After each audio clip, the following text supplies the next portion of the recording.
ஆயுத எழுத்து நேயர்களுக்கு அன்பு வணக்கங்கள்.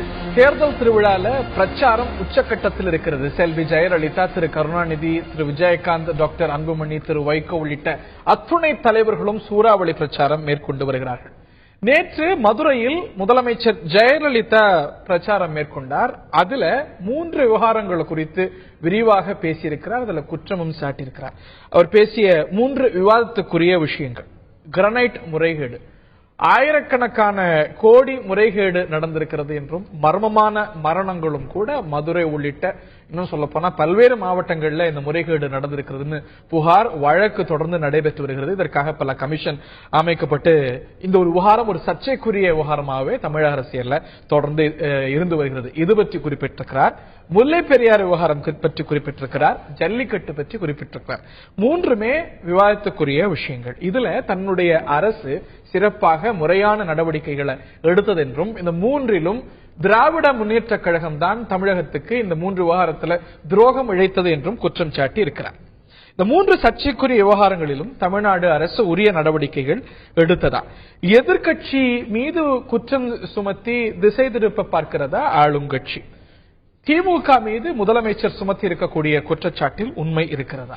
விவாதிப்போம். இன்றைய ஆயுத எழுத்து நிகழ்ச்சியில் நம்முடைய திரு காரை செல்வராஜ் அவர்கள் பங்கேற்கிறார், மதிமுக பிரமுகர். அதே போல திரு பெருமாள்மணி அரசியல் விமர்சகர் இணைகிறார். திரு செந்தில் ஆறுமுகம், சட்ட பஞ்சாயத்து இயக்கத்தை சேர்ந்த திரு செந்தில் ஆறுமுகம் இணைகிறார். மற்றும் திரு தூத்துக்குடி செல்வம், அதிமுகவுடைய தலைமை கழக பேச்சாளர் இணைகிறார். இன்னும் சற்று நேரத்தில் திராவிட முன்னேற்ற கழகத்தின் சார்பாக அதனது செய்தி தொடர்பாளர் வழக்கறிஞர் கண்ணதாசன் அவர்களும் இணைய இருக்கிறார்கள். நிகழ்ச்சியில இணையக்கூடிய விருந்தினர்கள் அனைவருக்கும் வணக்கம், வாழ்த்துக்கள். முதல் கேள்வி அதிமுகவுடைய திரு தூத்துக்குடி செல்வம் அவர்களுக்கு தான். கிரானைட் கொள்ளைக்கு திமுக தான் காரணம், அவர்கள் மீது மட்டும் பழி சுமத்தி இந்த விஷயத்தை திசை திருப்ப பார்க்கிறதோ அதிமுக அப்படிங்கிற விமர்சனம் இயல்பா எல்லோருக்கும் எழுது.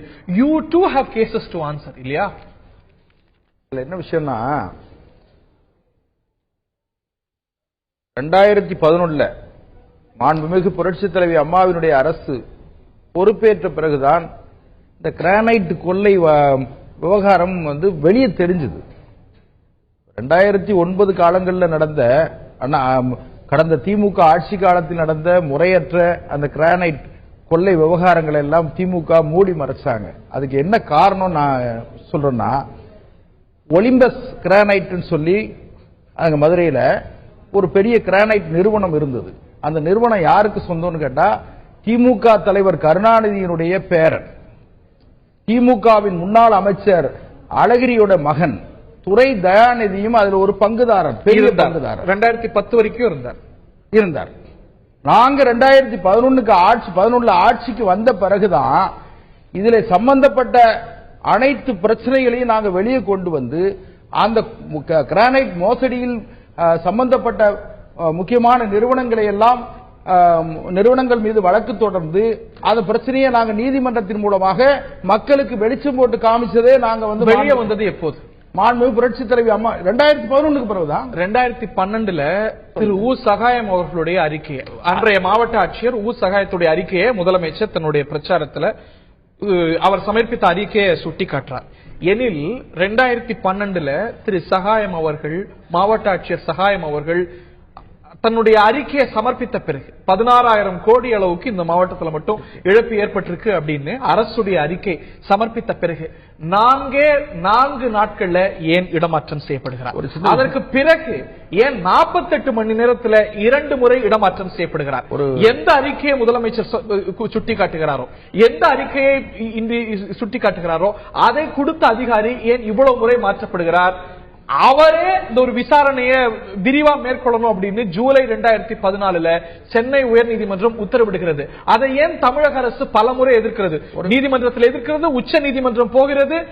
இன்னும் சொல்ல போனா அபராதம் சமர்ப்பித்த பிறகு, அபராதம் கட்ட வேண்டிய ஒரு நிலை ஏற்பட்ட பிறகுதான் அந்த பேனலே, அந்த கமிஷனே செயல்பட வேண்டிய சூழ்நிலை. கேட்டீங்கன்னா, ஒரு ஐஏஎஸ் ஆபீசரை இடமாற்றம் செய்வது என்பது அரசாங்கத்தினுடைய அது நிர்வாகம் சம்பந்தப்பட்ட விஷயம். Too much of a coincidence. இந்த அறிக்கை மே 2012 வருது. அந்த அறிக்கை வந்த 4 நாள்ல மாறுறார். அந்த அறிக்கையை தான் இன்னைக்கு எங்க ஆட்சியில வந்த அறிக்கைன்னு சொல்றீங்க. ஆனா அந்த அறிக்கை கொடுத்த அதிகாரி ஏன் மாறுறார் 4 நாள்ல? அதுக்கு விஷயம் என்னன்னு கேட்டீங்கன்னா, நீங்க சகாயம் விஷயத்தை தொட்டதுனால சொல்றேன். சகாயம் வந்து ஒரு ஐஏஎஸ் அதிகாரி, ஒரு அரசாங்கத்தினுடைய தலைமை பொறுப்புல இருந்த ஒரு பொறுப்பான ஐஏஎஸ் அதிகாரியை தவிர அவர் ஒரு அரசியல்வாதிய மாதிரி சுய விளம்பரம் தேடக்கூடாது. ஒரு விஷயம் நான் சொல்லி முடிக்கிறேன். அதாவது ஒரு ஐஏஎஸ் அதிகாரி தனக்கு விதிக்கப்பட்டிருக்கிற கடமையை அவர் கொடுத்த அறிக்கையை தான் இன்னைக்கு அரசியல் அரங்கத்துல நீங்க பேசுறீங்க. 16,000 கோடி அப்படின்னு அறிக்கை வந்ததே எங்க ஆட்சியில். ஆனா அதை மேற்கொண்டவர் இந்த மாவட்ட ஆட்சியர்.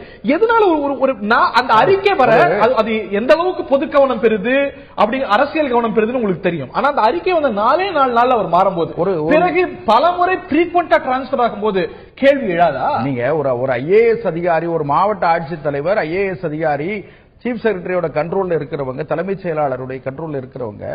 அதனால ஒரு ஐஏஎஸ் அதிகாரியை இடமாற்றம் செய்வதற்கும் இதுக்கும் நாம ஒன்றுக்கு ஒன்று முடிச்சு போடுறதுங்கிறது கூட சரியா இருக்காதுங்கிறது எங்க அது வேற. நீங்க அது வந்து அதுக்கான உள்ள போய் முடிச்சு போட வேண்டாம். 48 மணி நேரத்துல 2 முறை இடம் மாறாரு, அதுக்கப்புறம் அதையும் விட்டுருவோம்.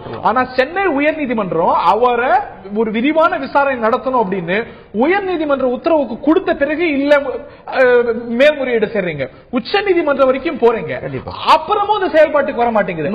அபராதம் கட்டிய பிறகுதான் ஆஃப்டர் லாங் டிலே அதற்கு வந்து வாய்ப்பு வழங்கப்படும். ஒரு விஷயம் கேட்டீங்கன்னா, அந்த அவரு சகாயம் வந்து ஒரு விசாரணை கமிஷனர், ஒரு விசாரணை ஆணையர்.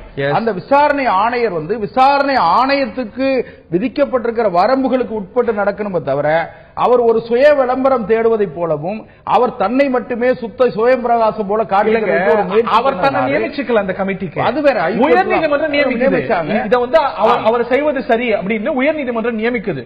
உயர்நீதிமன்றத்தோட உத்தரவை உச்ச நீதிமன்றம் வரைக்கும் நீங்க போய் எதிர்க்கிறீங்க. அதுக்கு பிறகு செயல்படுத்துறதுல தாமதம். நான் இன்னும் கூட ஒரு விஷயம், ஒரு ஐஏஎஸ் கேள்விக்குள்ளாகுமா?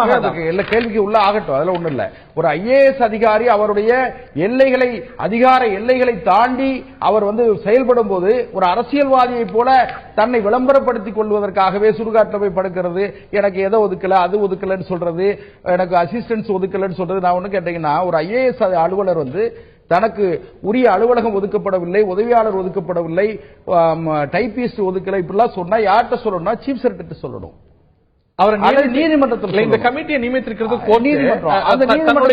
தன்னுடைய ஆணை அந்த விசாரணை செய்யறதுக்காக.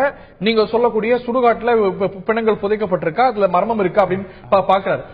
போலீஸ் அனுமதி மறுக்குது. அவரை நியமிச்சது கோர்ட். போலீஸ் அனுமதி மறுத்ததுன்னு சொன்னா நீங்க என்ன செய்யணும்? சூப்பரண்டா போலீஸ் சொல்லணும், கமிஷனர் சொல்லணும். நடைமுறையெல்லாம் சரி சார், ஆனா போதிய ஒத்துழைப்பு இதுல இவ்வளவு கோயின்சிடன்ஸ் இருக்கு.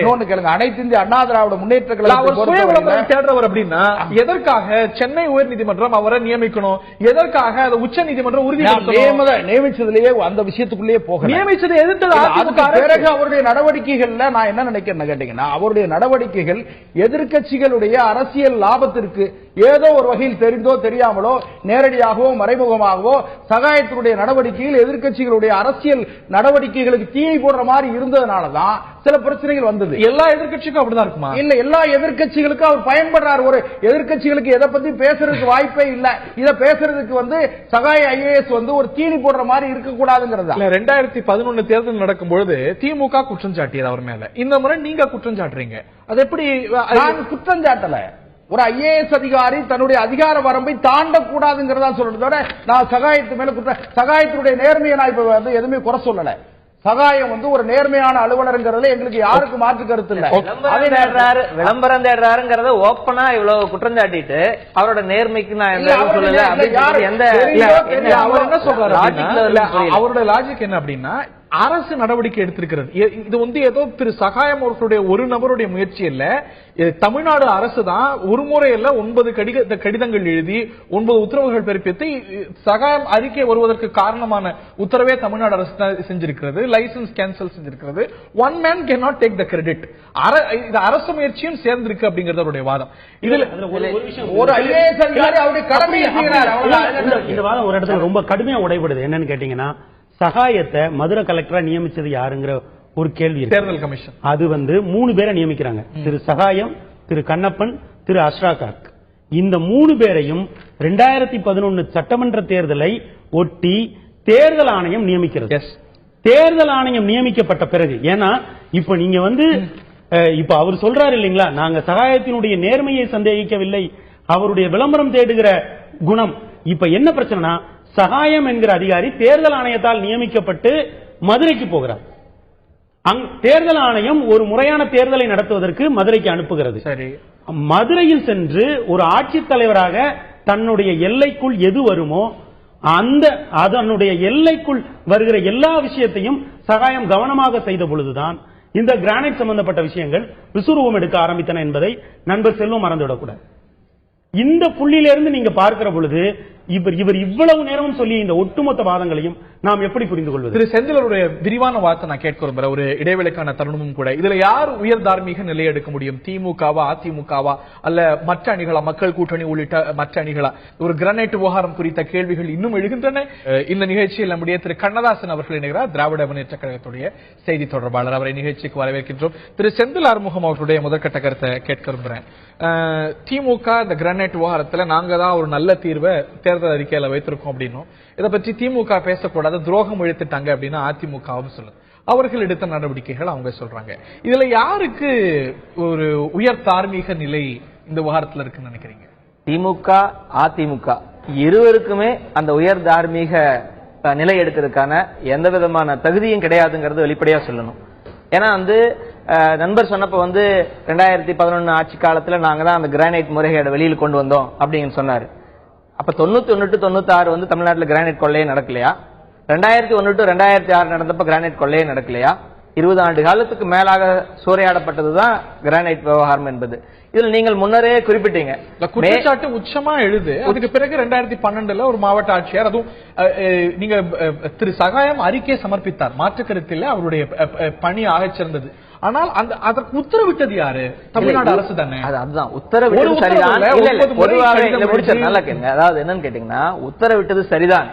அவர்கள் என்ன எதிர்பார்த்திருப்பார்கள் என்றால், ஏதோ ஒரு ஒப்புக்கு சப்பா ஒரு அறிக்கை வரும் அப்படின்னு எதிர்பார்த்திருக்கலாம். ஏன்னா அந்த அறிக்கையை நம்ம விரிவா எடுத்து பார்த்திருக்கோம். அதுல மிக டீடைலா கொடுத்திருக்காங்க, எந்தெந்த இடத்துல எவ்வளவு குவாரிகள் கொள்ளையடிக்கப்பட்டதுங்கிற டீடைலா கொடுத்திருக்காங்க. அதனாலதான் மே 19ஆம் தேதி அறிக்கை கொடுத்தோன்ன மே 23ஆம் தேதியே உடனுக்குடன் டிரான்ஸ்பர் பண்ணப்பட்டார். அது ஒண்ணு.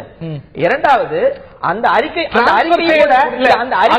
கேள்விக்குரியது. அதான் நம்ம கேட்டோம். நீங்க கான்டாக்ட் ஒரு அறிக்கையில ஒரு 84 தனியார் நிறுவனங்கள் குற்றம் சாட்டப்படுகிறார்கள், இம்ப்ளிகேட் பண்ணப்படுறாங்க. அதுல எல்லாருடைய உரிமமும் ரத்து செய்யப்படுது. இல்ல, அதுதான் நடவடிக்கை எடுத்தாங்கன்னு சொன்னாங்க. ஆக்சுவல் நடவடிக்கை எங்க அப்படின்னு பாத்தீங்கன்னா, அந்த அறிக்கையானது ஆர்டிஐ மூலம் பெறப்பட்டு பொதுதளத்தில் வெளியிட்டதுக்கு அப்புறம் தான் இது ஒரு பூதாகரமான அப்படிங்கறதுனாலதான் இது விசாரணைக்கு உட்படுத்தப்பட்டது. ஒரே கேள்வி என்னன்னா, அவ்வளவு கடுமையா நீதிமன்றத்துல ஆணையரா சகாயம் நியமிக்கப்படுறாரு, அவ்வளவு கடுமையா இவர் கூடாது அப்படின்னு நீங்க சொன்ன மாதிரி உச்ச நீதிமன்றமும் போனாங்க. உச்ச நீதிமன்றத்துல உயர் நீதிமன்றத்தில் சொன்னது சரின்னு ஏற்றுக்கிட்டாங்க. அவங்க ஏற்றுக்கிட்ட பிறகும் இங்க திருப்பி ஹைகோர்ட்ல ரிவ்யூ பெட்டிஷன் போட்டாங்க. இது எந்த அளவுக்கு தேவைக்கு அதிகமா சகாயத்தை குற்றம் சாட்டுறாரு, விளம்பரத்துக்காக பண்ண சுடுகாட்டுல போய் படுத்ததுங்கிறது விசாரணை ஆரம்பிச்சதுக்கு அப்புறம் எப்படி அவங்க முன்னாடி ஆணையரா போட்டப்பவே எப்படி இவங்களுக்கு தெரிஞ்சது? பின்னாடி சுடுகாட்டுல போய் படுவாரு, அரசியல் விளம்பரம் தேடுவாரு அப்படிங்கறதுக்காக பண்ணாங்களா? இது ஒரு பக்கம். இன்னொன்னு பாத்தீங்கன்னா, சரி சகாயம் அவர்களை விட்டுருவோம். அதாவது உண்மையிலே இன்னைக்கு மக்களால் மிகவும் நேசிக்கப்படக்கூடிய ஒரு அதிகாரியா இவ்வளவு கடந்தாலும் விளம்பரத்துக்காக பண்றான்னு சொல்றது தமிழ்நாட்டு மக்கள் யாருமே ஏற்றுக்க மாட்டாங்க. இது விட்டுரும், இது விவகாரத்துக்கு முக்கியமான விஷயம் கிடையாது. அடுத்ததாக சரி சகாயத்தை தாண்டி அதற்கடுத்து அன்சுல் மிஸ்ரா வந்தார்ல, சரி சகாயத்துக்கு நீங்க மதியாரத்தில் இல்ல, அன்சுல் மிஸ்ரா வந்தாரு. அன்சுல் மிஸ்ரா அவரும் மிக தீவிரமான நடவடிக்கை எடுத்து குளோபல் டெண்டர் விடுறதுக்கு கைப்பற்றப்பட்ட அத்தனை கிரானைட் கற்களையும் குளோபல் டெண்டர் விடுறதுக்கு முயற்சி எடுத்தாரு. அவருக்கு தான் அனுமதி கொடுத்தீங்களா? அதுவும் கிடையாது. அது கிட்டத்தட்ட ஒரு வருஷத்துக்குள்ள அதுக்கும் இடைமறித்து அவரையும் டிரான்ஸ்பர் பண்ணீங்க. ஒரு 14,000 கோடி கிட்ட இன்னைக்கு உரிமம் ரத்து செய்யப்பட்ட தனியார் கிரானைட் நிறுவனங்கள் கிட்ட இழப்பீடா நீங்க கொடுக்கணும் அப்படின்னு கேட்டு தமிழக அரசு நடவடிக்கை எடுத்ததையும் சேர்த்து அதோட எண்ட் என்ன? அதாவது பாயிண்ட்ஸ் கொடுக்கறதுங்க. 16,000 கோடி இழப்பு ஏற்பட்டிருக்குன்னு திரு சகாயம் சொல்றார். ஒரு 14,000 கோடி அளவுக்கு எந்த நிறுவனங்களுக்கு தனியார் நிறுவனங்கள் ரத்து செய்யப்படுது? திரு சகாயம் யாரை இம்ப்ளிகேட் பண்றாரோ, யாரை குற்றம் சாட்டுறாரோ அவங்களுடைய உரிமம் ரத்து செய்யப்படுது. அவங்க அதுக்கு எதிர்த்து கோர்ட்டுக்கு போறாங்க. அதுல 14,000 கோடி திருப்பி தாங்க, இழப்பீடா தாங்கன்னு இந்த நிறுவனங்கள் 14 கோடி கூட யாரும் திருப்பி தந்ததா வரலாறு இல்ல. இது ஒரு பக்கம். இன்னும் அதிமுக பத்தி ஒரு கருத்து சொல்லிட்டு திருப்பி திமுக திமுகவுக்கு வர விரும்புறோம். இவ்வளவு விவரமா வந்து கிரானைட் விஷயங்களை முன்வைக்கக்கூடிய முதல்வர் ஜெயலலிதா அவர்கள் ஏன் தாது மணல் விவகாரத்தை பத்தியும் கொஞ்சம் பேசலாமே. தாது மணல் விவகாரத்தை ஏன் தொடவே இல்லை, கை தொடவே இல்லை? ஏன், அதாவது கிரானைட் கொள்ளையில் நெருக்கமாக இருப்பவர்கள் திமுக என்பதால் அதை தொடுகிறீர்கள். தாது மணல் கொள்ளையை எடுத்தால் உங்களுக்கு நெருக்கமாக இருப்பவர்கள் வந்து இருக்கிறார் என்பதால் தொட மறுக்கிறீங்க. சகாயத்துக்காவது 4 நாள், இந்த ஆகஸ்ட் 5 ஆகஸ்ட் 6 வித்தியாசமான தேதி. இது தூத்துக்குடியில வேம்பார்ல வந்து குறிப்பிட்ட தனியார் மினரல் கம்பெனி தாது மணல் குவாரி வந்து ஆய்வு செய்யறதுக்கு போறாரு. அப்ப ஆஷிஷ் குமார் IAS தூத்துக்குடி கலெக்டர், அவர் வந்து ஆய்வு செய்த இரவே டிரான்ஸ்பர் பண்ணப்படுறார். 4 நாள் 5 நாள். இது ஒரு பக்கம், இது திமுக, இது அதிமுக தொடர்பாக. இப்ப திமுக இன்னும் ஒருபடி மேல போறாங்க. திமுகவோட தேர்தல் அறிக்கையை பாத்தீங்கன்னா அவங்க 184வது பாயிண்ட் பக்கம் 57ல கிரானைட் பத்தி என்ன சொல்றாங்க? மிக எளிதா, அதாவது அரசுக்கு வர வேண்டிய வருவாய் குறைஞ்சு போச்சு போன காலங்கள்ல. இவ்வளவுதான், அரசுக்கு வர வேண்டிய வருவாய் குறைஞ்சு போச்சு. அதனால நாங்க இளைஞர்கள் எல்லாம் வச்சு ஒரு 50,000 ரூபாய் இளைஞர்கள் டெபாசிட் பண்ணி அதன் மூலம் வந்து வருவாய் வந்து கொண்டு வருவோம். அப்படி மிக சாதாரணமாக வந்து இந்த கிரானைட் கொள்ளை, கிரானைட் முடிச்சிடறேன். இயற்கை வளங்கள் சூறையாடப்பட்டது கடந்த காலங்களில், இயற்கை வளங்கள் சூறையாடப்பட்டது. அப்படி சூறையாடப்பட்டவர்கள் மீது நடவடிக்கை எடுக்கப்படும். அவர்கள்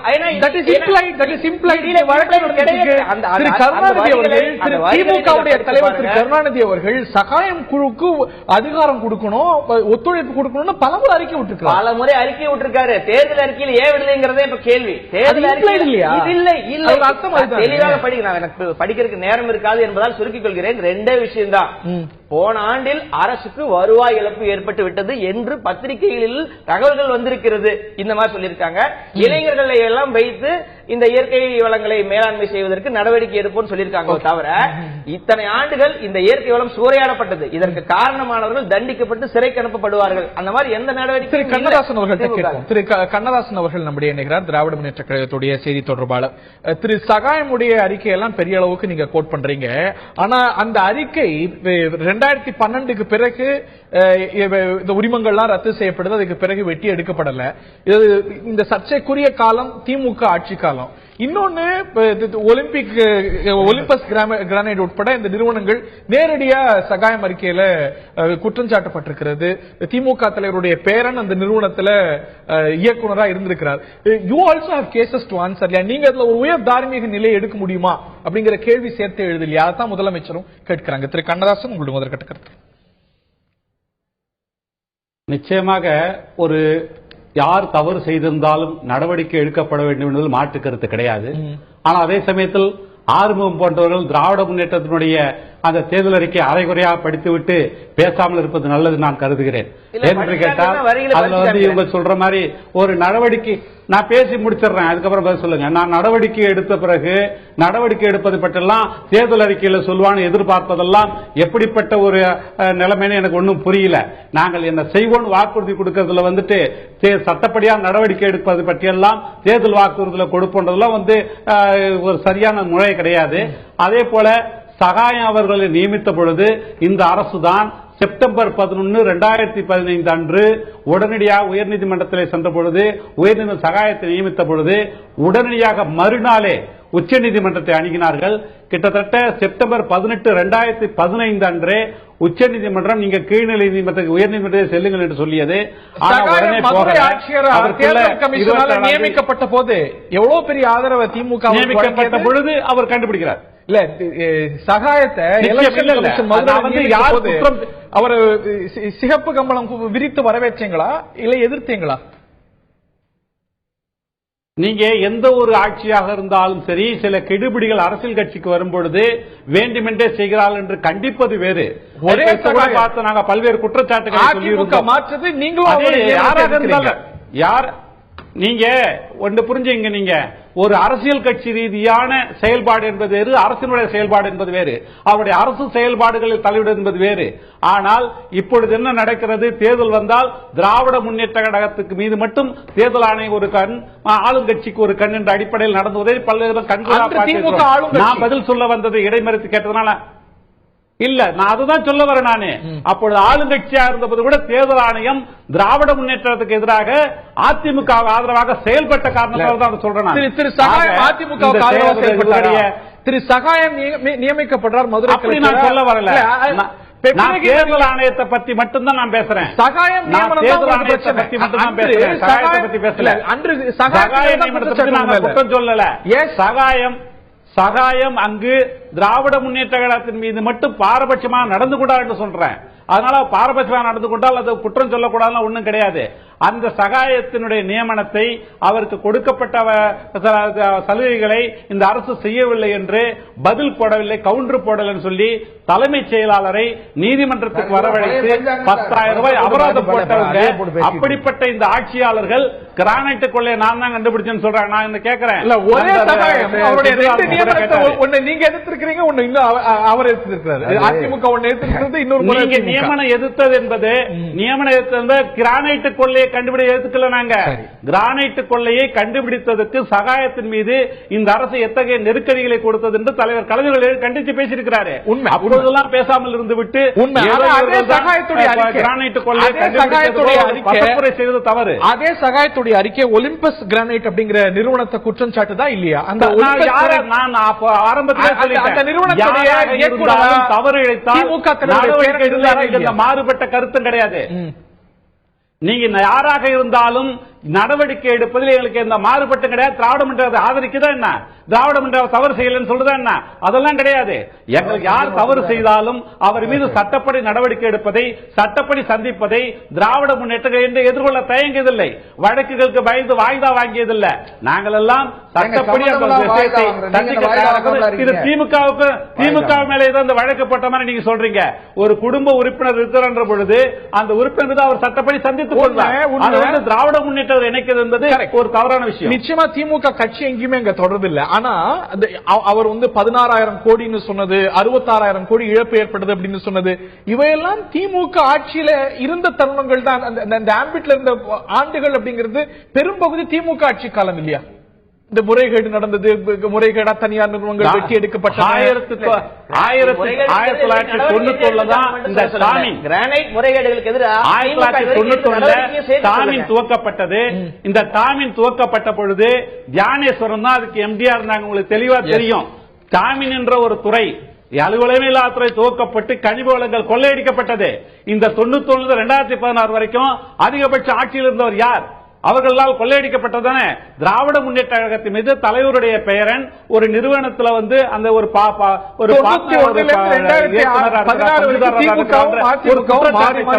வேற எந்த குற்றச்சாட்டை உங்களால் சொல்ல முடிந்தது? அதான் சொல்ல வரேன். இந்த ஒரு குற்றச்சாட்டை தவிர, தலைவருடைய பெயர்ந்தாட்டை தவிர வேறு எந்த குற்றச்சாட்டை உங்களால் சொல்ல முடிந்தது? அதைத்தான் சொல்றாங்க. இந்த வளர்த்தவர்கள் யார், இவர்களுக்கு ஆதரவு கொடுத்தவர்கள், இந்த கிரானைட் கொள்ளை முக்கியமான தேவதாக்கெல்லாம் பங்கில்லையான்றதான் எங்களுடைய கேள்வி. நான் திரு மக்கள் நல கூட்டணியுடைய திரு காரை செல்வராஜ் அவர்கள்ட்ட கேட்க விரும்புறேன். இந்த விவகாரத்துல திமுக அதிமுக இரண்டு கட்சிகளுடைய தார்மீகம் கேள்விக்குள்ளாகுது. உங்களுடைய மக்கள் நல கூட்டணியுடைய தார்மீகமும் இந்த விஷயத்துல கேள்விக்குள்ளான ஒரு விஷயம் தான். மறுக்கிறீங்களா? என்ன தார்மீகம் எங்களுக்கு இல்லைன்னு நீங்க சொல்ல வர்றீங்க? மக்கள் நல கூட்டணியில முக்கியமா அங்கமா இருக்கிறது இந்திய கம்யூனிஸ்ட் கட்சி.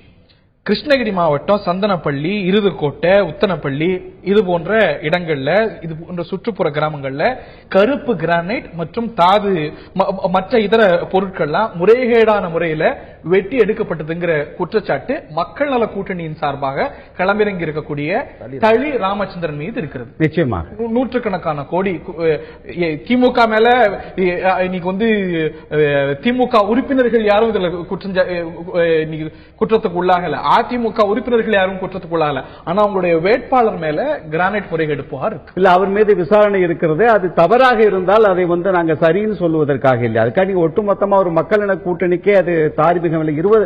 20 ஆண்டு கால வேட்பாளர் இரண்டு விஷயங்கள். ஒரு 20 ஆண்டு காலமாக நடந்த ஒரு கிரானைட் ஊழலை பற்றி சகாயம் அவர்கள் கொடுத்திருக்கிற அறிக்கை பொதுவான அறிக்கை. அந்த அறிக்கையில யார் மீது அவர்கள் குற்றம் சாட்டி இருந்தாலும் அந்த குற்றச்சாட்டு யார் மீது இருந்தாலும் தண்டிக்கப்பட வேண்டியவர்கள் தான். அது மக்கள் மன்றத்திலே கொண்டு வருவாங்க. ஒரு சர்ச்சை இருக்கக்கூடிய நபரை நீங்க வேட்பாளராக களறங்குறீங்களா? இல்ல, சர்ச்சை இருக்கிற நபர் இல்ல, சர்ச்சை இருக்கிற நபர் ஏற்கனவே இந்திய கம்யூனிஸ்ட் கட்சியில் அதற்கு விளக்கம் கொடுத்திருக்கிறார்கள். அந்த மாதிரியான நடவடிக்கைகளை இப்போது வரைக்கும் நாங்கள் பண்ணிய விசாரணையில் அவர் இறங்கவில்லை, அவர் மீது குற்றம் சுமத்தப்பட்டிருக்கிறது என்று நாங்கள் முடிவு செய்திருக்கிறோம். ஆனால் அவர் மீது உண்மையான குற்றச்சாட்டு வறுமையானால் இல்ல அவங்க திமுக எங்க மேல எந்த குற்றச்சாட்டும் இல்ல. ஏதாவது ஒரு திமுக உறுப்பினர் இருக்கிறாங்களா? நீங்க திமுக தலைவருடைய பேரன் கூட நீங்க கட்சியில் இல்ல. தார்மீகம்னாலே என்னன்னா குற்றம் சாட்டப்பட்டாலே அதன் மீது நடவடிக்கை எடுக்கிறதா. அப்ப குற்றச்சாட்டு நீங்க எல்லாத்திலையும் தான் தீர்ப்பு வரட்டும் வெளியே காத்திருந்தீங்கன்னா ஒரு அரசியல் குற்றச்சாட்டு அவர் மீது இருந்தால் அது இந்திய கம்யூனிஸ்ட் கட்சியினுடைய சட்டமன்ற உறுப்பினர்கள் யார் மேல் இருந்தாலும் தவறு இருந்தால் தண்டிக்கப்பட வேண்டியவர்கள் தான். அது நாங்கள் இல்லை என்று நிரூபிக்கப்பட்டால் இல்லை என்று மறுக்கவில்லை. இல்ல அது நிரூபிக்கப்படுவதற்கான காரணங்கள் இருக்கிற பொழுது கூட அது இந்திய கம்யூனிஸ்ட் கட்சி அது அவர் நடவடிக்கை எடுக்க வேண்டியது பார்க்க வேண்டியது அந்த கட்சியினுடைய நடவடிக்கை. இது நடந்தது, மக்கள் நல கூட்டணி அமைந்தது, மக்கள் நல கூட்டணியுடைய தொடர் போராட்டங்கள். அதாவது இன்றைக்கு அதிமுக திமுக அண்ணன் கண்ணதாசன் அவர்களும் நம்ம தூத்துக்குடி செல்வம் அவர்கள் பேசுகிற போது எதை இந்த மக்களிடம் கொண்டு அது நாங்கள் தவறு செய்திருந்தால் மக்கள் பார்த்துக்கிட்டு தானே இருக்காங்க.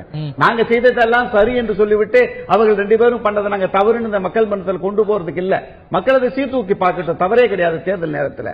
தூத்துக்குடி செல்வம் அவர்கள் பேசுகிற பொழுதும் கண்ணதாசன் அவர்கள் பேசுகிற பொழுதும் எந்த செய்தி இந்த மக்களுக்கு சென்றடைய வேண்டும் என்று இந்த மக்கள் நல கூட்டமைப்பாக தூங்கி கடந்த 1.5 ஆண்டுகளில் மக்கள் நல கூட்டணி போராடி கொண்டிருக்கிறதோ, குறிப்பாக மறுமலர்ச்சி திராவிட முன்னேற்ற கழகம் இந்த முல்லை பெரியாரை பொறுத்தவரை ஒரே விஷயம் கோடிட்டு காமிச்சேன், நான் உள்ள போகல. ஒரு 10 லட்சம் மக்களை திரட்டி மக்கள் தவறு மக்கள் போராட்டமாக மாற்றிய பெருமை எங்களுக்கு உண்டு. இந்த கிரானைட் ஊழலில் மறுமலர்ச்சி திராவிட முன்னேற்ற கழகத்தை பொறுத்தவரை தொடர்ந்து மக்கள் மன்றத்திலே குரல் கொடுத்து எந்த நிலையிலும் அதிலிருந்து நாங்கள் சற்று கூட நாங்கள் குறைவில்லை. நீங்க குரல் கொடுத்திருக்கீங்க, உங்களுடைய இதர கூட்டணி கட்சிகளும் குரல் கொடுத்திருக்காங்க. அதே மாதிரி நீங்க கண்ணதாசன் அவர்கள் பேசுகிற போதும் தூத்துக்குடி செல்வம் அவர்கள் பேசுகிற பொழுதும் திரும்ப திரும்ப ஒரு குற்றச்சாட்டை வைக்கிறாங்க. தூத்துக்குடி செல்வம் எப்படி அந்த குற்றச்சாட்டை வைக்கிறாரு தெரியல. அதாவது என்ன சொல்றாங்க கேட்டீங்கன்னா, சகாயம் அவர்கள் விளம்பரத்திற்காக அந்த கிரானைட் அந்த நிகழ்ச்சிகளை அவர் பயன்படுத்திக் கொண்டார் என்று சொல்வதும் அவருடைய அதிகார எல்லை. உங்க விளம்பரத்துக்கு அவர் பயன்படுத்த சொல்றாரு என்ன விளம்பரம் நான் சொல்றேன். அவருடைய அதிகார வரம்பை அதிகார எல்லையை மீறி இருக்கிறார் என்கிற குற்றச்சாட்டை வைக்கிறார். அவர் எந்த குற்றச்சாட்டு எந்த அதிகார வரம்பை மீறினாலும் இந்த அரசாங்கம் அவருக்கு என்ன ஒத்துழைப்பை வழங்கியது, என்ன ஒத்துழைப்பை வழங்கும், இதற்கு என்னவெல்லாம் தடங்கல்களை இந்த அரசாங்கம் கொடுத்துக் கொண்டிருக்கிறது, கொடுக்கும் என்று சகாயம் அவர்களுக்கு நல்லா தெரியும். அந்த சுடுகாட்டில் அந்த இரவு முழுவதும் படுத்து கிடப்பதற்கான காரணம் கேள்விக்குள்ளானது, இல்லைன்னு சொல்லல. ஏன் இப்படி அவர் பண்ணணும், அதிகாரிகளை விட்டு வரக்கூடாதா, விளம்பரம் தேட இல்லை. ஆனால் அண்ணா திராவிட முன்னேற்ற கழகம் அன்று காலையில் இருந்து அங்கே இருந்த காவல்துறை அதிகாரிகள் உட்பட யாருக்கும் அவருக்கு எந்த ஒத்துழைப்பும் கொடுக்கவில்லை.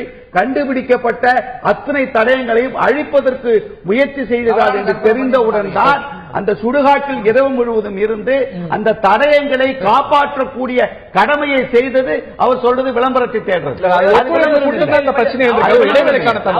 ரிப்போர்ட் சப்மிட் பண்ணிட்டாரு. இப்ப அந்த ரிப்போர்ட்டுக்கு என்ன நடவடிக்கை பதில் சொல்லுங்க. ரிப்போர்ட் சப்மிட் பண்ணி நீங்க என்ன நடவடிக்கை சொல்றேன் சார். மக்கள் நல கூட்டணி என்னமோ அவங்க மிகப்பெரிய அளவில் அந்த கூட்டணியில் இருக்கிற 6 பேருமே நியாயஸ்தர்கள், அவர்கள் எதுவுமே தப்பே பண்ண மாட்டாங்க, தப்புக்கு அவர்களுக்கு வேற அரசியல் நோக்கமே இல்லைங்கிற மாதிரி பேசுறாரு நண்பர் செல்வராஜ். நான் ஒண்ணு சொல்றேன், 2014 நாடாளுமன்ற தேர்தலில் அவர்களுக்கு நாடாளுமன்ற தேர்தலில் இடம் எங்களுடைய அனைத்து இந்திய அண்ணா திராவிட முன்னேற்ற கழகத்தில் இடம் கிடைக்கலங்கிற அந்த காலம் வரை எங்களோட இருந்தவங்க கூட அன்னைக்கு இல்ல சார் என்ன பண்ணிட்டாங்க சட்டமன்றத்தில் மதுரை மாவட்டத்தில் பேசியிருக்காங்க, பல இடங்கள் அழுத்தம் கொடுத்திருக்காங்க, சந்து முனையில நின்று ஆர்ப்பாட்டம் பண்ணிருப்பாங்க. அது வேற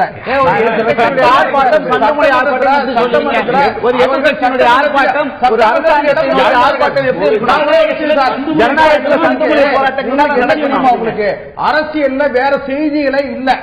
இன்றைக்கு மக்களால் நிராகரிக்கப்பட்டு அடையாளம் தொலைத்து விட்டு எப்படியாவது அரசியல் அரசியல்ல தங்களுடைய இருப்பை பதிவு செய்வதற்கு புதுப்பிப்பதற்கு முயற்சி பண்றாங்க. அதனால அதாவது குற்றச்சாட்டை வைக்கிற பொழுது அந்த குற்றச்சாட்டு அண்ணா செல்வண்ண குற்றச்சாட்டை வைக்கிற பொழுது நீங்கள் திராவிட முன்னேற்ற கழகத்தின் மீது வைத்திருக்கிற குற்றச்சாட்டுகள் 100% உண்மை, அதில் எந்த மாற்று கருத்தும் இல்லை. ஆனால் அதை அப்படியே திருப்பி பார்த்தோம்னா நீங்க கொண்டு வந்திருக்கிற அந்த 3 இஷ்யூ, முல்லை பெரியாறு, ஜல்லிக்கட்டு, அந்த கிரானைட் ஊழல், அண்ணா திராவிட முன்னேற்ற கழகத்தினுடைய உச்ச நீதிமன்றத்தில் வழக்கு போட்டு உரிமையை பெற்றது முல்லை பெரியாறு குறித்தும் ஜல்லிக்கட்டு குறித்தும் பல கேள்விகள் எழுகின்றன. முதலமைச்சர் குறிப்பிட்ட இன்னொரு விஷயம் கவனத்தை பெறுகிறது. ஜல்லிக்கட்டு விவகாரத்தை குறிப்பிட்டு திமுக தான் இதுக்கு காரணம், திமுக காங்கிரஸ் தான் காரணம் அப்படின்னு இருக்கிறாங்க. ஜல்லிக்கட்டு விவகாரத்துல மத்திய அரசு காட்சிப்படுத்தக்கூடிய அந்த விலங்குகள் பட்டியலிருந்து நீக்காம அரசாணை வெளியிட்டது, அதனால உச்ச நீதிமன்றம் தடை விதிச்சிருச்சு அப்படின்னு ஒரு காரணத்தை சொல்றாங்க. உண்மைதான். ஆனா அதற்கான தீர்வா நீங்க உட்பட எல்லாரும் முன்மொழிந்தது ஒரு மிருகவதை தடை சட்டத்துல மாற்றம், அந்த மசோதால மாற்றம், ஒரு புதிய மசோதா கொண்டு வருவது. ஆனா ஒரு குளிர்கால கூட்டத்தொடர்ல கடைசி நாள் வரைக்கும் அழுத்தம் கொடுக்காம அமைதி காத்தது யார்?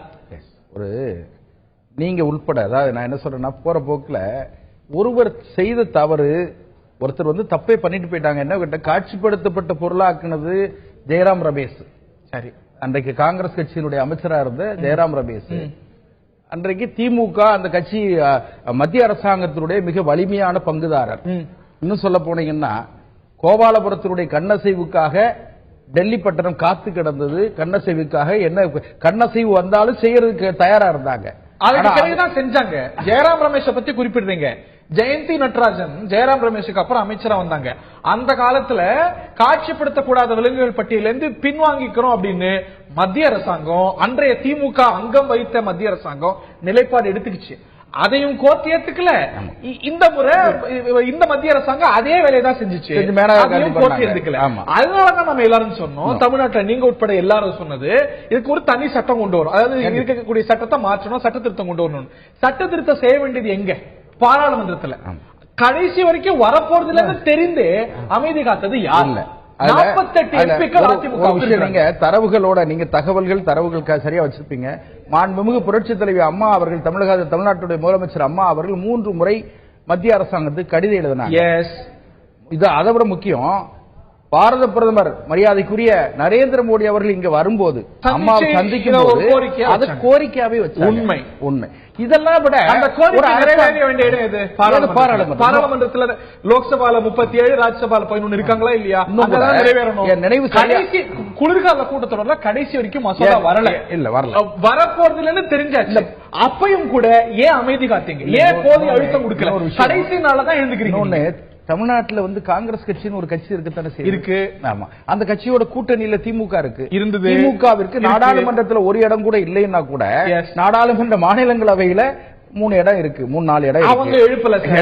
உங்க துரோகம் செஞ்சுட்டாங்க. நீங்க இதற்காக குரல் கொடுக்கிறவர்கள் எங்க அம்மாவே சொல்லிருக்காங்க சார். மாண்பு சொல்லிருக்காங்க, சட்ட மாற்றம் செய்ய வேண்டிய இடம் பாராளுமன்றம். பாராளுமன்றத்துல எதுக்கு முடக்கிறீங்கல்ல? கார்த்தி சிதம்பரம் விவகாரத்தை எழுப்பி முடக்கிறீங்கல்ல, இதற்காக ஒரு நாள் முடங்கியதா? பாருங்கன்னா, நீங்க நம்ம தமிழர்களுடைய பாரம்பரிய அந்த விளையாட்டு, அந்த இன்னும் சொல்ல போனா தமிழருடைய வீரத்தோடு சம்பந்தப்பட்ட, தமிழருடைய உணர்வோடு ஒன்றி இருக்கிற ஒரு விளையாட்டு நடத்தணுங்கிறதுக்காக அம்மா 3 முறை கடிதம் எழுதி பிரதமரிடத்தில் நேரடியாகவே கோரிக்கை மனுவாக கோரிக்கை நிறைவேற வேண்டிய இடம் சார். அது நாடாளுமன்ற உறுப்பினருடைய நினைவு சரியாக இருந்தா, நாடாளுமன்ற உறுப்பினர்கள் நாடாளுமன்றத்தில் ஜல்லிக்கட்டு கொண்டு வரப்பட வேண்டும் என்று பேசியிருக்கிறார். டிசம்பர் 22ஆம் தேதி பாராளுமன்ற குளிர்கால கூட்டத்தொடரோட கடைசி நாள் பேசியிருக்கோம். நாங்க அதுக்கு முன்னே அம்மா தான் நமக்கு கோரிக்கை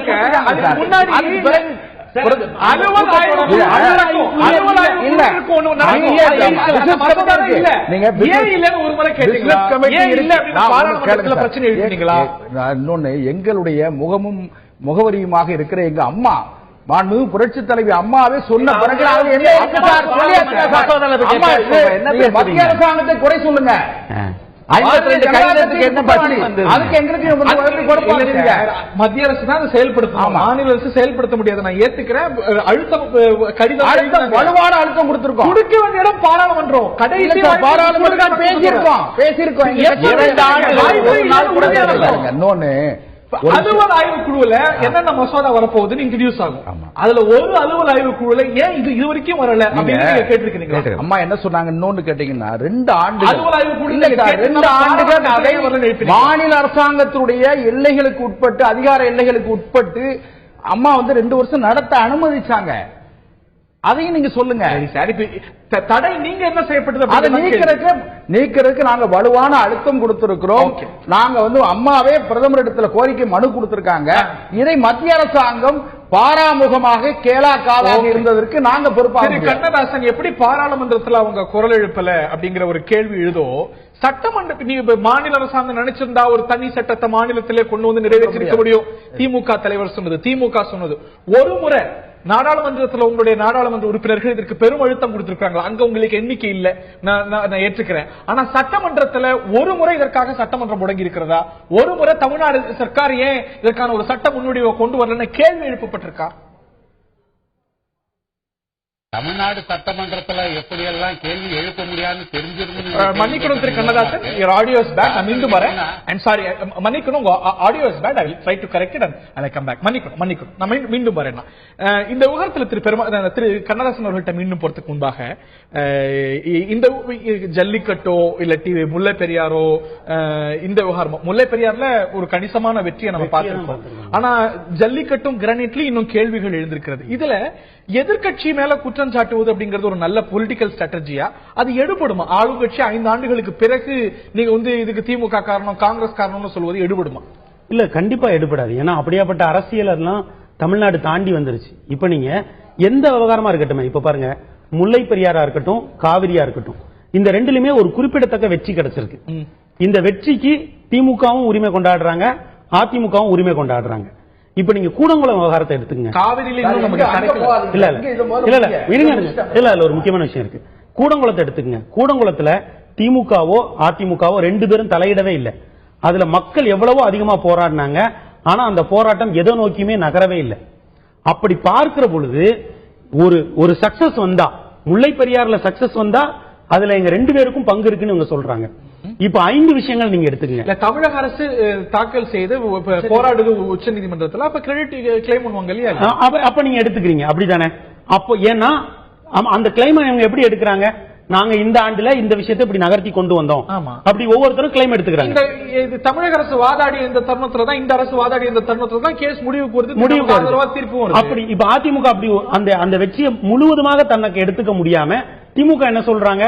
அதுல தங்களுடைய பங்களிப்பு என்ன அப்படிங்கறத மக்கள் மன்றத்தில் தெளிவா எடுத்து வைக்கிறாங்க இல்லீங்களா? அப்ப அப்படி பாத்தீங்கன்னா இந்த 20 ஆண்டுகள்ல ஏறக்குறைய 94க்கு பிறகுதான் 4 விஷயம் இருக்கு. தாதுமணல், மணல், கிரானைட், கல்குவாரி, மது. இந்த 5 விஷயங்கள். இந்த 5 விஷயங்கள் மக்களை நேரடியா பாதிக்குது. இந்த 5லயும் இவங்க ஒரு பேட்டர்ன் வச்சுக்கிறாங்க. தாதுமணல், கிரானைட், மது, இந்த 3லயும் ஒரு பேட்டர்ன். மணல், கல்குவாரி, இந்த 2லயும் ஒரு பேட்டர்ன். மணலையும் கல்குவாரியும் என்ன பண்ணுவாங்க? லோக்கல்ல இருக்கிற பார்ட்டி லீடர்ஸ் மூலம், பார்ட்டி மூலம் ஈவனா டிஸ்ட்ரிபியூட் பண்ணுவாங்க. மத்த 3 இருக்கு பாருங்க, தாதுமணல், கிரானைட், மது, இந்த 3ம் சில தொழிலதிபர்களை, சில பெருந்தலைகளை இந்த 2 கட்சிகளுமே திரும்ப திரும்ப ஆதரித்து வந்திருக்கின்றன, மறைமுகமாக அல்லது நேரடியாக. இவர்கள் 2 தலைமைகளுக்குமே ஏதோ ஒரு விதத்தில் விசுவாசமாக இருந்திருக்கிறார்கள். இதற்கு எதிராக மக்கள் கடுமையாக போராடிய போதும், சிவில் சொசைட்டி இது குறித்து தொடர்ந்து போராட்டத்தை எழுப்பிய பொழுதும் 2 பேருமே தொடர்ந்து பாராமுகமாக இருந்து வருகிறார்கள். என்னை போன்றவர்கள் என்ன கேட்கிறோம்னா, தமிழகத்திற்கு ஒரு நல்லது நடக்கிற பொழுது நீங்கள் இருவரும் உங்களுடைய ஆட்சியில் நடந்த சிறு சிறு சம்பவங்களை முன்வைத்து அந்த நல்லது நடந்ததில் எங்களுடைய பங்களிப்பு இது என்று சொல்லுகிற நீங்கள் இவ்வளவு கடுமையாக இயற்கை சூறையாடப்பட்டிருக்கிறது. அது பல லட்சம் கோடி என்று நடுநிலையோடு விஞ்ஞான பார்வையோடு முன்வைக்கிறவர்கள் வைக்கிறார்கள். ஆனால் இதை நீங்க இதற்கு தவறு என்று கூட சொல்ல வேண்டிய தேவையில்லை. ஆனால் அதற்கு ஒரு தீர்வை நோக்கி கூட ஏன் நகர மாட்டாங்க? ரெண்டு பேருமே இல்ல தவறு நடந்திருக்கு அப்படின்னு திமுகவாகட்டும் அதிமுகவாகட்டும் அந்த விஷயத்துல வந்து ஒத்துக்கிறாங்க. அதுக்காகத்தான் இவ்வளவு இதுக்கு நாங்க கேன்சல் பண்ணிருக்கோம் இவங்க சொல்வது, இதற்காக தீர்வா தேர்தல் இருக்கல திமுக முன்வைப்பது தவறு. they are not in a state of denial ரெண்டு பேருமே அட்லீஸ்ட் now. ஹரி, இவங்க தவறுங்கிறத நிர்வாக தவறுன்னு ஒரு நேரத்துல கூட ஒத்துக்க மாட்டேங்கிறாங்க. திரும்ப திரும்ப சட்டப்பூர்வம், நீதித்துறை, நீதிமன்ற தீர்ப்புகள் அப்படிங்கிற இடத்துலதான். ஆனா நீங்க ப்ரொசீஜரா எவ்வளவு தூரம் அவங்களுக்கு எட்ஜ் கொடுத்தீங்க? நீங்க இது ஒரு அரசாங்கம் ஒரு தொழில் எடுக்கிறது போல அக்கௌண்டபிலிட்டி எடுப்பதை போல சரியா சொல்றீங்க. ஒரு வெற்றியில் நானும் அதை ஒத்துக்கிறேன். என்னன்னா திமுகவோ அதிமுகவோ ஒரு மக்கள் நல பிரச்சனையில் தலையிடவில்லை என்றால் அந்த பிரச்சனையில் வெற்றியோ தோல்வியோ சாத்தியமில்லை. நான் அதனாலதான் சொல்றேன், கூடங்குளம் விவகாரத்துல இவங்க ரெண்டு பேரும் பாராமுகமா இருந்தாங்க. தொடர்ந்து பேஸ்புக்லயும் ட்விட்டர்லயும் எழுதப்பட்டது. மிகப்பெரிய அளவில் சிவில் சொசைட்டி கூடிச்சு. ஆனா அதுல வெற்றியோ தோல்வியோ வரவே இல்லை. அது என்ன உண்டு அந்த ப்ரொசீஜர் படி 1000 மெகாவாட் மின்சாரம் உற்பத்தி செய்யப்படுது. இல்ல இப்ப சமீபத்தில் 1000 மெகாவாட் 574 1000 மெகாவாட் தடப்பட்டது. இல்ல எவ்வளவு தடப்பட்டது? முழுமையா ஒரு மாசம் எங்க ஏற்பாடு இல்ல கூட. கடைசி பாயிண்ட் திமுக போராட்டக்காரர்கள் மீது போடப்பட்ட வழக்கு. இப்ப என்ன இந்த மண்ணை நீங்கள் நீண்ட காலமாக ஆண்டு வருகிறீர்கள். இந்த மண்ணை ஆள்வதில் உங்களுக்கு ஒரு ப்ரொசீஜர் இருக்கு, ஒரு ஸ்ட்ராட்டஜி இருக்கிறது. ஆனால் ஒரு மக்கள் குழுமம், ஒரு சிவில் சொசைட்டி, எனது மண் இவ்வளவு வேட்டையாடப்படுகிறது, இதனுடைய இயற்கை வளம் இப்படி சுரண்டப்படுகிறது என்று கதறி துடிக்கிற பொழுது இந்த மக்களினுடைய உணர்வுகளை பாராமுகமாக இருப்பதும், இது நடந்தத இவ்வளவு நீங்க எவ்வளவோ சமூக நீதி விஷயங்கள், எவ்வளவோ மக்கள் நல திட்டங்கள், இவ்வளவையும் ஒரு பாராமுகம் இருந்திருக்கு. குறிப்பா இயற்கை விஷயத்தில் நீங்க என்னன்னா இன்னைக்கு இவங்க எப்படியாப்பட்ட ஒரு இடத்துக்கு கொண்டு வந்துட்டாங்க நான் சொல்லிடுறேன். இது பல தேர்தல் அறிக்கைகள் என்ன பேசுறாங்க? நாங்க என்ன பண்ணுவோம், தாது மணல் விற்பனையை ஒழுங்குபடுத்துவோம், ஆற்று மணல் விற்பனையை ஒழுங்குபடுத்துவோம், கிரானைட் விற்பனையை ஒழுங்குபடுத்துவோம், அதன் மூலம் அரசாங்கத்துக்கு லட்சம் கோடி வரும் அப்படின்னு தான் இன்னைக்கு சில கட்சிகளுடைய தேர்தல் அறிக்கை சொல்லுது. அப்போ எனக்கு எழுதுற ஒரே ஒரு கேள்வி என்னவென்றால், தமிழகத்தினுடைய அனைத்து கட்சிகளுக்கும் என்விரான்மெண்டல் பாலிசி என்று ஏதேனும் ஒன்று இருக்கிறதா இல்லையா? ஓகே, நான் திரு செல்வராஜ் அவர்கள்ட்ட கேட்க வரும்போது முல்லை பெரியாறுல வைகோடைய போராட்டம் குறிப்பிடத்தக்கது. நான் மறுக்கவே மாட்டேன். அந்த மாவட்டங்கள்ல மக்களுடைய அபிமானம் பெற்று போராட்டம் எல்லாம் நடத்தினார். ஆனா இந்த சட்டப்பூர்வ வெற்றி சாத்தியமானது தமிழக அரசாங்கத்துடைய முயற்சியால. இந்த அரசாங்கம் அதை செய்தது, திமுக அரசாங்கமும் கணிசமான முயற்சி எடுத்தது. அதுல அவங்களுக்கு தானே கூடுதலான கிளைம். நீங்க ஒரு எதிர்கட்சியாக ஒரு நிகழ்வு நடக்கிற பொழுது இரண்டு அரசாங்கங்கள், அதாவது மத்திய அரசாங்கத்தினுடைய செயல்பாடு மட்டுமில்லை, மாநில அரசாங்கத்தினுடைய செயல்பாடுகளும் கவனத்திற்கு வர வேண்டும் என்பது ஒரு எதிர்கட்சியினோட பங்கு. நாங்கள் ஆட்சியில் அதிகாரத்தில் இருந்திருந்தால் பெருமாள் சொன்ன மாதிரி நிர்வாக திறமை மூலம் இதை எப்படி அணுக வேண்டியிருக்கும் என்கிற ஒரு சரியான அணுகுமுறை நாங்கள் மேற்கொண்டிருக்க முடியும். அதிமுக திமுக இரண்டு பேருமே இந்த மத்திய அரசாங்கத்திலே பங்கு கொள்கிற போது அவருடைய நோக்கம் வேறு. திமுக மத்திய அரசாங்கத்திலே அமைச்சர்களை கேட்டு பெற வேண்டும், அதில் என்ன வருமானம் பெற வேண்டும் என்கிற நோக்கத்தோடு அமைச்சரவைக்கு அவர்கள் கொடுத்த முக்கியத்துவம் தமிழகத்தினுடைய ஜீவாதார பிரச்சனைக்கு அவங்க கொடுக்கல. அண்ணா திராவிட முன்னேற்ற கழகத்தை பிறகு இந்த கடந்த பாராளுமன்ற தேர்தல் முடிஞ்சதுக்கு பிறகு நீங்க சரியா சொன்னீங்க, இந்த 37 பாராளுமன்ற ஒரு நாள் கூட இந்த ஜல்லிக்கட்டு சம்பந்தமாக தமிழகத்தினுடைய ஜீவாதார பிரச்சனை சம்பந்தமாக ஒரு நாள் கூட அவர்கள் பாராளுமன்றத்தில் தங்கள் கருத்தை வாதத்தை எடுத்து வைக்கவில்லை. நான் ஒரு எதிர்கட்சியாக இருக்கிறவர்கள், ஒரு எதிர்கட்சியாக இருக்கிறவங்க இப்ப கூடங்குளத்துல போராட்டத்தில் தொடர்ந்து போராடணும். ஒரு எதிர்கட்சிகள் அனைத்தும் ஒன்றிணைந்து மக்களை திரட்டிய போராட்டம். இப்ப என்ன ஒரு சூழ்நிலை வந்துருச்சு தமிழகத்தில் பாத்தீங்கன்னா, ஒரு மாநில அரசாங்கத்தினுடைய கையில் இருக்கிற ஒரு செயல்பாட்டை நாங்கள் சரியாக செய்ய வேண்டும் என்றால் மாநில அரசாங்கத்தோடு போராடுகிற போராட்டம் ஒன்று. இரண்டாவது, மத்திய அரசாங்கத்தினுடைய கவனத்தை ஈர்க்க வேண்டும் என்று எங்களுடைய போராட்டம் ஒன்று. மூன்றாவது, கேரளாவை எதிர்த்து நாங்கள் என்ன போராட வேண்டியிருக்கிறது, அவருடைய நிலைப்பாடு என்ன இருக்கிறது. இந்த மத்திய மாநில அரசாங்கங்களுக்கான அழுத்தத்தை ஒரு எதிர்க்கட்சிகள் எந்த அளவுக்கு கொடுத்தால் இந்த மாநில அரசு 52 கடிதம் எழுதுறதுக்கு பிறகு 100 கடிதம் முதலமைச்சர் எழுத மாட்டார்களா?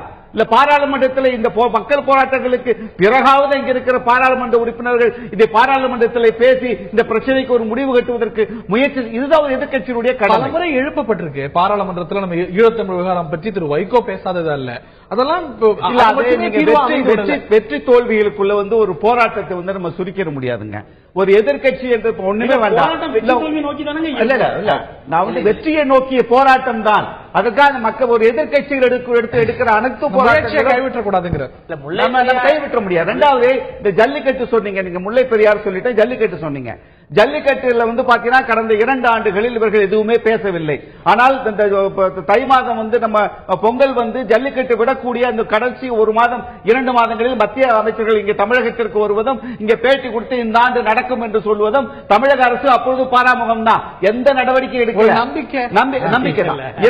இரண்டாவது ஆண்டும் கடந்த ஆண்டு இதே தமிழகத்திலே என்னுடைய நண்பர் திருச்சி ராஜேஷ் அவர்களும் மதுரை ராஜசேகர் அண்ணன் அவர்களும் தமிழகத்தில் இருக்கிற ஒரு 6-7 மாவட்ட மக்களை சேர்த்து மக்களினுடைய போராட்டமாக கூட கொண்டு வந்துட்டோம். அனைத்து கட்சியும் கொண்டு வந்துட்டோம். அம்மா இல்லங்க, நான் என்ன கேட்கிறேன், என்ன செய்ய முடியும்? கோர்ட் தடை விதிச்சிருச்சு. அதாவது இதற்கு வேற வழிகளே இல்லையா? என்ன கோர்ட் மட்டும்தான் இந்த நாட்டினுடைய அரசியல் கோர்ட் மட்டும்தான் தீர்ப்பு பாத்தீங்கன்னா நம்ம வந்து இன்னைக்கு ஒரு மாற்று சட்டம் இதற்கு தீர்வாகும் சொல்லுவோம். உச்ச நீதிமன்றம் சட்டத்தை இன்னும் கடுமையாக்குங்க, ஜல்லிக்கட்டே நடத்துது நினைச்சு கூட பார்க்க முடியாத அளவுக்கு சட்டத்தை வந்து மாத்துங்கன்னு சொல்லியிருக்கும் பொழுது அது ரொம்ப நான் என்ன கேட்கிறேன், அரசியல் சாசனத்தின்படி உச்ச நீதிமன்றங்கள் வந்து ஒரு தீர்ப்பினை கொடுக்கிறார்கள். உச்ச நீதிமன்றத்தை இந்த தமிழக இந்தியாவுடைய இரு தீர்ப்பா நாடாளுமன்ற பாராளுமன்ற மீறி நடத்த முடியுமா? வாய்ப்புகள் இருக்கிறது. பாராளுமன்றத்தில் அதற்கான வாய்ப்புகள் இருக்கிறது. பாராளுமன்றத்தில் குரல் கொடுக்க வேண்டிய கடமை அதிமுக இருந்தது. இந்த ஜல்லிக்கட்டு விஷயத்திலையும் இந்த கிரானைட் விஷயங்கள் எந்த விஷயம் எடுத்துக்கங்க, 2 அதிமுக திமுக 2 தங்கள் சுயநலம் சார்ந்த சிந்தனை மட்டும்தான் இன்றைக்கு தமிழகத்தில் விவகாரத்தில் ஜெயலலிதா அவர்கள் பேசும் பொழுது வந்து நாங்க என்னென்ன நடவடிக்கை எடுத்தோங்கிறத பட்டியலிட்டு ரொம்ப மிக விரிவா கொண்டு போறாங்க. இந்த தேதியில் நாங்க வந்து உச்சநீதிமன்றத்தில் வழக்கு தொடுத்தோம், இது செய்தோம் அவ்வளவு விரிவா கொண்டு போறவங்க ஜல்லிக்கட்டு விவகாரம் வர்றப்ப மட்டும் மிக சுருக்கமா வந்து 11/7/2011 அறிக்கை வந்தது. அப்படி கிடையாது. கண்டிப்பா இன்னைக்கு முல்லை பெரியார் விவகாரத்தை பத்தி மிக விரிவா தான் பேசியிருக்காங்க, ஜல்லிக்கட்டு பத்தி மிக சுருக்கமா தான் பேசியிருக்காங்க. அடிப்படையில் அவங்க பெருசா எதுவும் செய்யல. என்ன பிரச்சனை கேட்டீங்கன்னா நேற்றைய மதுரையில் பிரச்சாரத்தில் பத்தி தான் இன்னைக்கு விவாதம் நடந்துட்டு இருக்கு. அதுல அதிமுக பிரதிநிதி சொல்ற அளவுக்கு கூட அவங்க கூட பேசல. நாங்க வந்து நாடாளுமன்றத்தில் குரல் கொடுத்தோம், அது கொடுத்தோம், இது கொடுத்தோம் சொல்லி இவர் சொல்லும் அளவுக்கு கூட ஜெயலலிதா அவர்களே வந்து பேசல. அவங்க பேசுவதற்காக செயலன் ஆயிடுமா சார்? செஞ்சிருந்தா இவ்வளவு விளக்கமா கொடுத்திருக்கு. முல்லை பெரியார் எப்பப்பெல்லாம் நடவடிக்கைகள் எடுத்திருந்தால் கடிதம் எழுதுறது கூட இவர் தான் சொல்றாரு.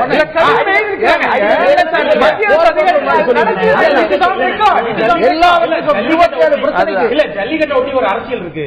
எப்படின்னா தேசிய கட்சிகள் மேல பழி போடக்கூடிய அவ்வளவுதான். ஓகேங்களா? இவங்க 2 பேரும் தேசிய கட்சி தானங்க. தேசிய கட்சி சொல்றேன். ஒரு நிமிஷம், தமிழ்நாட்டை சேர்ந்த மத்திய இணையமைச்சர் தமிழ்நாட்டில் ஜல்லிக்கட்டு நடக்கும்னு பேட்டி கொடுத்த நேரத்துல மத்தியில வந்து பாராளுமன்றம் கூடுது. ஆனா அவங்க அலுவல்ல வந்து ஜல்லிக்கட்டு அதெல்லாம் இவங்களுக்கு தெரியும். என்ன இந்த விஷயத்துல மத்திய அரசு அல்லது இன்றைக்கு ஆளுகிற பாஜக அல்லது ஆண்ட காங்கிரஸ் இதனுடைய பழி ஏற்றுக்கொள்ள மௌனமாக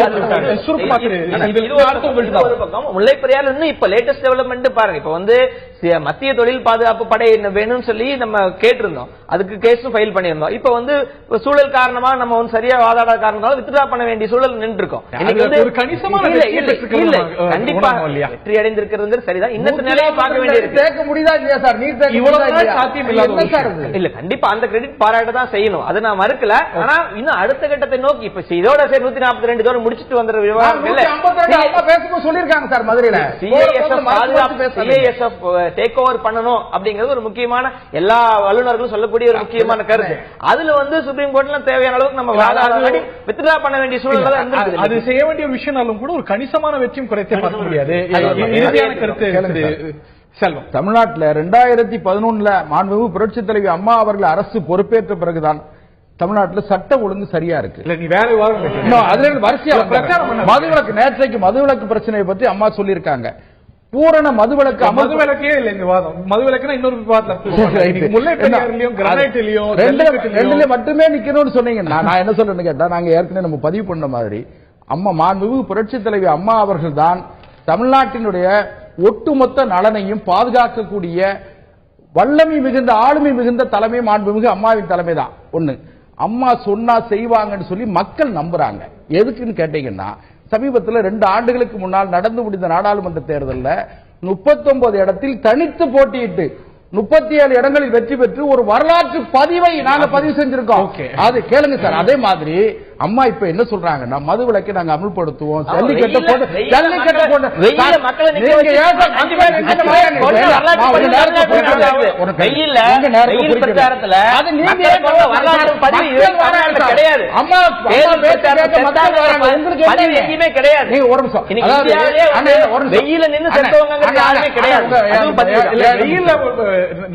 நாடு முழுவதும் இருந்துட்டு இருக்காங்க. பிரச்சார கூட்டத்தில் மற்ற கட்சிகள் இல்லையே. உடனே ஒண்ணு கேளுங்க, போற போக்குல இவங்க எல்லாருக்கும் எப்படின்னு கேட்டீங்கன்னா, மறுபடியும் அனைத்து இந்திய அண்ணா அமைய போகிற 15வது சட்டமன்றத்திலும் அனைத்து இந்திய அண்ணா திராவிட முன்னேற்ற கழகம் தான் மகத்தான வெற்றி பெற போகிறது, மாண்புமிகு அம்மா தான் தமிழ்நாட்டுடைய முதலமைச்சர் ஆக போறாரு. நான் சொல்றேன் எது கேளுங்களா, எல்லா ஊடகங்களிலும் கருத்து கணிப்புகள் வந்துட்டு இருக்கு. பெரும்பாலான மிகுந்த நம்பிக்கைக்குரிய மக்கள் நம்பிக்கையை பெற்ற ஊடகங்கள். அதனால என்ன கேட்டீங்கன்னா, இவங்களுக்கு வேற ஒண்ணு எல்லா விஷயத்திலையுமே அம்மா மாண்புமிகு புரட்சி தலைவி அம்மா தான் தமிழ்நாட்டினுடைய நலனை ஒட்டுமொத்த நலனை பாதுகாக்க முடியும். ஜல்லிக்கட்டு அம்மா தான் கொண்டு வருவாங்க. முல்லை பெரியார்ல 142 அடியாக தேக்குவதற்கு உரிமையை பெற்றுக் கொடுத்த மாண்புமிகு புரட்சி தலைவி அம்மா தான் 152 அடியாகவும் நீரை தேக்குவதற்கு. அது மட்டும் ஒரே ஒரு செய்தி, 5 மாவட்ட மக்களின் நீராதாரமாக 5 மாவட்ட மக்களின் விவசாயத்திற்கு பாதுகாப்பாக இருக்கிற முல்லை பெரியாரை 142 அடியிலிருந்து 152 அடியாக மாண்புமிகு புரட்சி தலைவி அம்மா தான் உயர்த்தி தருவாங்க. இந்த தருணத்தில் நிகழ்ச்சியை நாம் நிறைவு செய்தாக வேண்டும். இந்த நிகழ்ச்சியில பங்கு பெற்ற திரு கண்ணதாசன் அவர்களை மீண்டும் தொடர்பு கொள்ள முடியல ஒரு தொழில்நுட்ப கோளாறு காரணமா. அவர் பதிவு செய்ய விரும்பிய கருத்துக்களையும் நாம் கேட்க நினைத்த கருத்துக்களையும் கேட்க முடியல. இந்த தருணத்தில் நிகழ்ச்சி நிறைவு செய்தாக வேண்டும். இந்த நிகழ்ச்சியில பங்கு கொண்ட விருந்தினர்கள் அனைவருக்கும் நன்றி. இதுல முல்லை பெரியார்னு ஒரு கணிசமான ஒரு தீர்வு வந்துவிட்டது. ஆனால் கிரனைட் முறைகேட்டிலும் சரி, ஜல்லிக்கட்டிலும் சரி, நாம் போக வேண்டிய தூரங்கள் நிறைய இருக்கின்றன. கிரனைட் முறைகேடு அப்படிங்கிறது பலருக்கு பல கேள்விகளையும் இன்னைக்கு வந்து தொடர் சர்ச்சையா தமிழ்நாட்டில் எழுந்திருக்கக்கூடிய விஷயம். இதுல ஒரு கணிசமான தீர்வு வர வேண்டும். ஒரு முன்பு முறைகேடுகள் நடந்திருந்தால் அது தொடரக்கூடாது, அது முற்றுப்புள்ளி வர வேண்டும். ஒரு புது ஃபார்முலா கையாண்டு இது போன்ற முறைகேடுகள் நடக்காத ஒரு சூழ்நிலை வர வேண்டும் அப்படிங்கறதுதான் எல்லாருடைய எண்ணமா இருக்கிறது. ரைட். திரு கண்ணதாசன் அவர்கள் மீண்டும் நம்முடைய இணைகிறார். திரு கண்ணதாசன், உங்களுக்கு பதிவு செய்ய வேண்டிய கருத்துக்கள் எதுவும் இருந்தா பதிவு செய்யலாம். திரு கண்ணதாசன் நிச்சயமாக முல்லை பெரியாறு பிரச்சனையை பத்தி சொன்னாங்க. முல்லை பெரியாறு பிரச்சனை 1979ஆம் ஆண்டு முதலமைச்சராக எம்ஜிஆர் இருந்த பொழுது அங்கு அணையின் நீர்மட்டம் 136 அடியாக குறைக்கப்பட்டது. 2006ஆம் ஆண்டு பிப்ரவரி மாதம் உச்சநீதிமன்றம் தீர்ப்பளித்த பொழுது அதிமுக ஆட்சியில் இருந்தது. அதற்கு பின்னாலே அதே கேரளா அரசாங்கம் ஒரு கேரள நீர்ப்பாசன பாதுகாப்பு சட்டம் என்று கொண்டு வந்து அந்த உச்ச நீதிமன்ற தீர்ப்பையே ரத்து செய்தது. அது உச்ச நீதிமன்றத்தில் அந்த வழக்கு கிட்டத்தட்ட 4 ஆண்டுகள் நிலுவையில் இருந்தது. 2011ஆம் ஆண்டு தான் தீர்ப்பு வந்தது. ஆக திரும்ப ஆட்சி திராவிட முன்னேற்ற ஆட்சி இருந்த பொழுது அந்த வழக்கு நீண்ட காலம் நிலுவையில் இருந்த காரணத்தால அந்த முல்லை பெரியாறு பிரச்சனையில் திராவிட முன்னேற்றம் மிக அழுத்தம் கொடுத்து கூட நீதிமன்றத்தை பறந்தது. அதே போல ஜல்லிக்கட்டு பிரச்சனை பற்றி சொன்னாங்க. உச்ச நீதிமன்றம் அந்த மத்திய அரசு பட்டியல் கொண்டு வந்து கூட திராவிட முன்னேற்ற கழக ஆட்சியில ஜல்லிக்கட்டு பாதுகாப்பு சட்டம் என்று கொண்டு வந்து அந்த சட்டத்தின் அடிப்படையில் ஜல்லிக்கட்டு தொடர்ந்து நடைபெற வழிவகை செய்யப்பட்டது. ஆனால் நீங்கள் முதல் கேள்வி கேட்டீங்க, திராவிட முன்னேற்ற அழுத்தம் கொடுத்தது. ஆனால் இந்த ஆளுங்கட்சி வெறுமே வெற்று கோஷத்தை மட்டும் ஜெயராம் ரமேஷ் அமைச்சராக கொண்டு வரப்பட்ட அரசாணை தானே இன்னி வரைக்கும் தொடரக்கூடிய சர்ச்சைக்கு காரணம். ஜெயராம் ரமேஷ் காட்சிப்படுத்தக்கூடாத பட்டியலில் சேர்ந்த அன்னைக்கு மத்தியில் வைக்கக்கூடிய காங்கிரஸ் அரசு தானே. அதுதானே இன்னைக்கு பிரச்சனைக்கு இன்னைக்கு கூட அதுதானே சைட் பண்ணுது. இன்னைக்கு தடை கொடுக்கக்கூடிய தீர்ப்பும் கூட அந்த சட்டத்தை நீங்க பாத்தீங்கன்னா உச்ச நீதிமன்றம் சில வழக்குகள்ல வினோதமான இதெல்லாம் கொடுக்கும். அப்படி வினோதமாக கொடுக்கப்பட்ட ஒரு வழக்கு இந்த வழக்கு தான். ஆனால் அந்த ஜல்லிக்கட்டை தொடர்ந்து நடத்துவதற்கு திராவிட முன்னேற்ற கழகம் நடவடிக்கை எடுத்திருந்தது, சட்டம் கொண்டு வந்தது.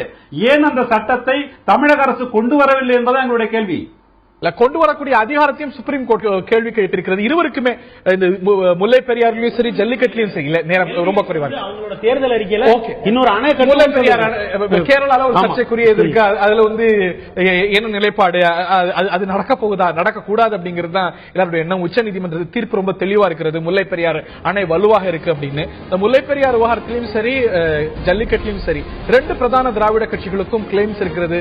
எதை மக்கள் ஏற்க போகிறார்கள்? இது ஒரு தேர்தல்ல ஒரு பெரும் பிரச்சனையாக இருக்க போகிறதா? ஒரு கிரானைட் முறைகேடு அப்படிங்கிறது தொடர்ந்து எழக்கூடிய ஒரு பிரச்சனையாக இருக்கிறது. அதை எப்படி வரக்கூடிய அரசு கையாள போகிறது? இன்னும் தொடர் கேள்விகள் பல எழுந்திருக்கின்றன. நிகழ்ச்சியில பங்குகொண்ட விருந்தினர்கள் அனைவருக்கும் பார்த்த நேயர்களுக்கும் நன்றி கூறி விடைபெறுகின்றோம். வணக்கம்.